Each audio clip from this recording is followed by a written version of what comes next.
Poland और Belarus के दरमियान सरहदी तनाज़ा के दरमियान तारकीन वतन को वतन लाने वाली दूसरी प्रवास जुमा के रोज इराक के अरबिल पहुंची। कुर्दिस्तान के सुलेमानिया गवर्नरी में रानिया से ताल्लुक रखने वाले औत नासिर ने बताया कि परवाज में 170 साथी तारकीन वतन सवार थे। इन तारकीन वतन को वहां मारा पीटा गया, जिसके निशानात उनके जिस्म पर अभी तक दिखाई दे रहे हैं। कुछ लोगों का कहना है कि उन्हें काफी चोटें आई हैं।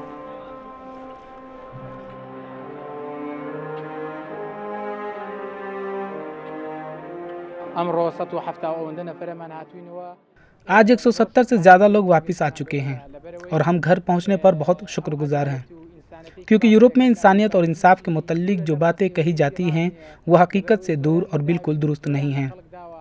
हमें बुरी तरह से मारा गया, वहाँ मौजूद लोगों को मारा गया। कुछ लोग मारपीट की वजह से अपने जिस्म के कुछ अज़ा खो चुके हैं, ताहम अब बहुत से लोग वहाँ फंसे हुए हैं।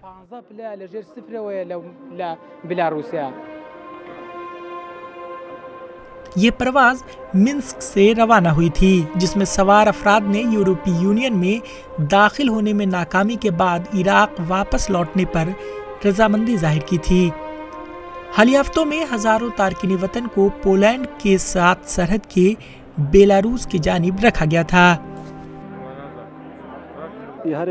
सबसे मुश्किल चीज़ तब होती है जब आप बच्चों को वहाँ फंसे हुए देखते हैं, जब आप देखते हैं कि खानदान और बच्चे दो ममालिक के जंगलों के दरमियान फंसे हुए हैं।